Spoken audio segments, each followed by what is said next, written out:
As we head into Thanksgiving, it's time to be thankful that the President of the United States, Kankles McTaco Tits, whom I will refer to as Kanks merely for spite, that old queen is grifting because he just can't stop. Mind you, he's already made billions of dollars in just the 10 months that he's been president. Again, his sons, Dumb and Dumber, have made billions of dollars.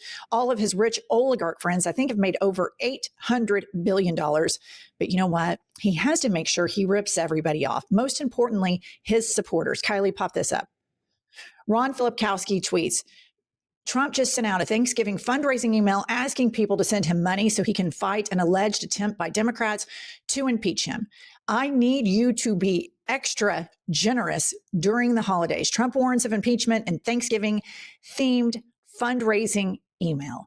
This is just really breathtaking. And what I have to say to MAGA is he's never cared about you. He has said America first, because for so many Americans, their only culture is being an American and going to their church. They live in rural America, suburban America. So for them, they see Trump as synonymous with patriotism. And he's never cared about this country. He shit talks this country more than anybody I know. And the fact that while everybody is suffering from this man's horrific economic policies, while he gives a blank check to Benjamin Netanyahu, bends over for Vladimir Putin, sends Argentina $40 billion, gets a personal plane to the tune of $1 billion. And I could go on and on and on about how much he is enriching himself, the $400 million ballroom. But that's not enough for him. He needs to make sure his supporters are financially gifting him, because he's a grifter, he's a con artist, he's a scammer. He doesn't give a shit that groceries are up. He didn't even know what groceries were. He thinks it's an antique term. Moving along, something really horrific is happening with our media in the United States of America. Kylie, pop this up. Hugo Lowell tweets, White House officials have discussed internally their preference for the Paramount Skydance bid to acquire CNN parent company Warner Discovery, and Larry Ellison discussed with the White House about axing some CNN hosts, and this comes from The Guardian. Larry Ellison, the world's second wealthiest man, discussed axing CNN host with White House in takeover bid talks. This is a complete pay to play.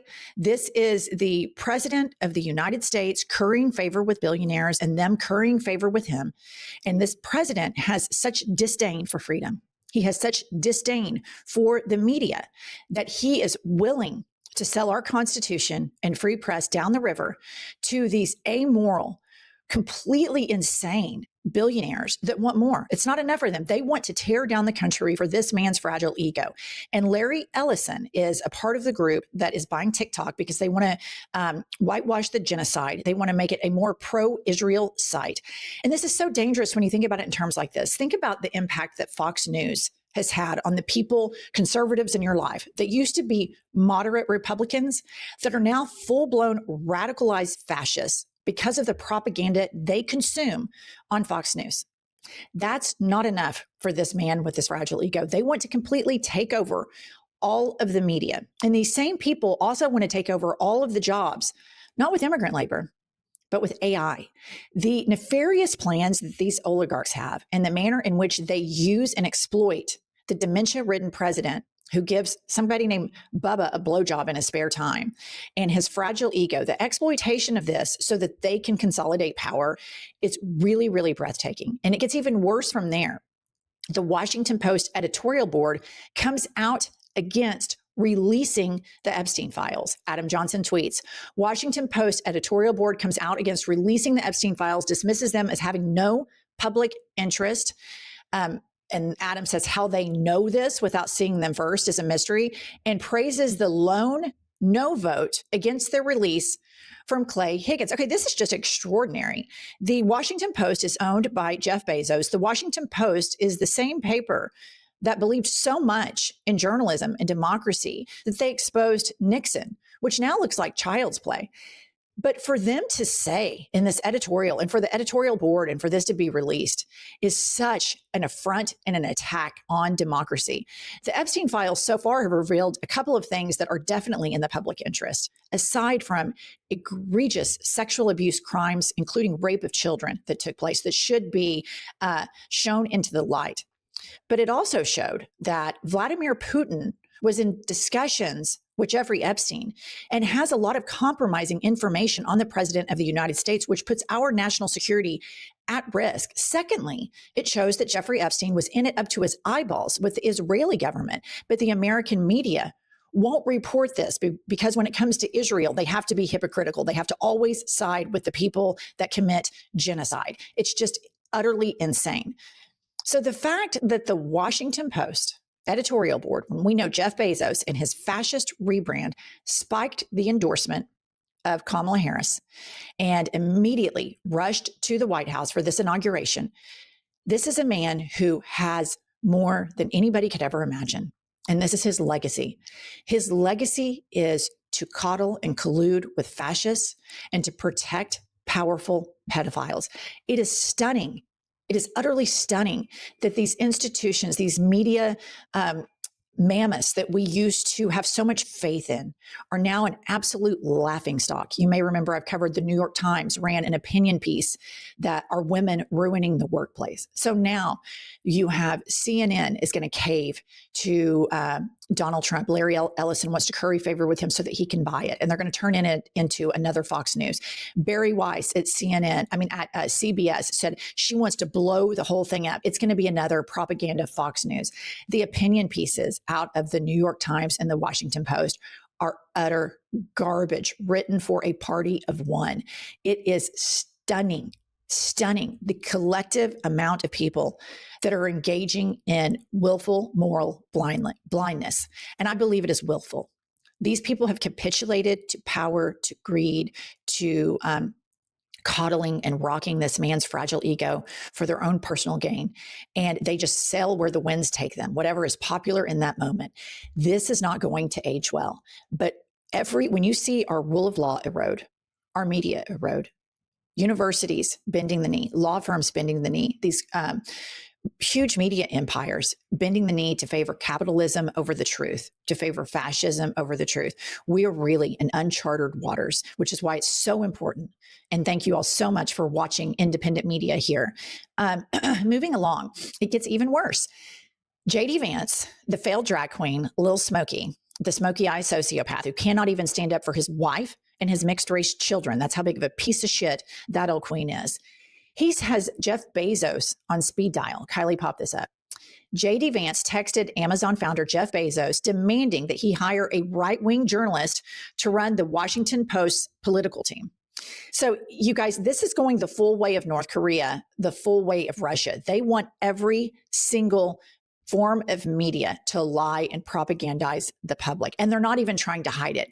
And shame on these billionaires that have so much that this country has given them, that we have primed the soil for this massive wealth inequality. And they were able to capitalize on that.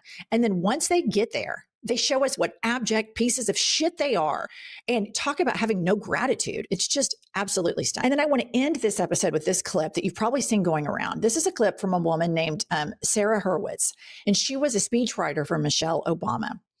And the condescension in which she speaks in this video, and she's speaking about Israel and Gaza, is really stunning. And how stupid she thinks people are is a level of arrogance that is right there with J.D. Vance, although this woman claims to be a liberal. So we have this stunning intersection right now where you have the Christian nationalists that are completely radicalized and indoctrinated and brainwashed.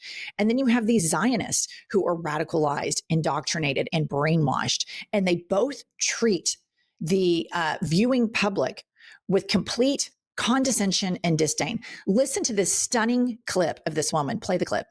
I think that since October 7th, but really before then, there have been huge shifts in America on how people think about Jews in Israel. And I think that is especially true of young people. So we are now wrestling with a new, I think, generational divide here. And I think that's particularly true in that social media is now our source of media. And this, it used to be that the media you got in America was American media, and it was pretty mainstream. It generally didn't express extreme anti-Israel views. You had to go to a pretty weird bookstore to find global media and fringe media. But today, we have social media, which is a global medium.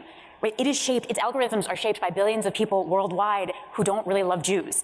And so while in the 1990s, a young person probably wasn't going to find Al Jazeera or someone like Nick Fuentes, today those media outlets find them. They find them on their phones. it's also this increasingly post-literate media, less and less text, more and more videos. So you have TikTok just smashing our young people's brains all day long with video of carnage in Gaza. And this is why so many of us can't have a sane conversation with younger Jews, because anything that we try to say to them, they are hearing it through this wall of carnage. So I want to give data and information and facts and arguments, and they are just... All right, you can stop. That is so incredibly condescending to tell, quote unquote, younger Jews, do not believe what your eyes see. Do not believe what your ears hear. Mind you, don't listen to the Israeli human rights groups who have said that this is a genocide. Nobody else can commit genocide. Only we can commit genocide. And if you're looking at genocide and trying to judge it through this carnage, then you've got it all wrong. This is so incredibly condescending. And as an atheist, I find religious fundamentalism extraordinary. Growing up in the Bible Belt my whole life, I would speak to a medical doctor, somebody who has 20 years of post-high school education, but also happened to be an evangelical. And this person was rational. And then the age of the earth would pop up, or evolution would pop up. And the person completely spun around and said, well, no, I do believe the earth is 6,000 years old, and evolution is slightly true, but as it pertains to our species, 100% it's creation. Even though evolution is the bedrock of their schooling, biology, that's the bedrock of that education, and they'll just go into complete willful denial. Similarly, this situation with these Zionists, as an observer who has never been indoctrinated to any religion, I find it utterly stunning how exceptional they think they are, and that the rules that apply to everybody else don't apply to them. I find it stunning that this horrific genocide founded in bigotry and hatred by Adolf Hitler killed so many Jewish people, and that her number one thing, the Sarah Hurwitz, is she has microphones and cameras on her, that she isn't screaming at the top of her lungs. Something eerily familiar is happening in America today to our immigrant population.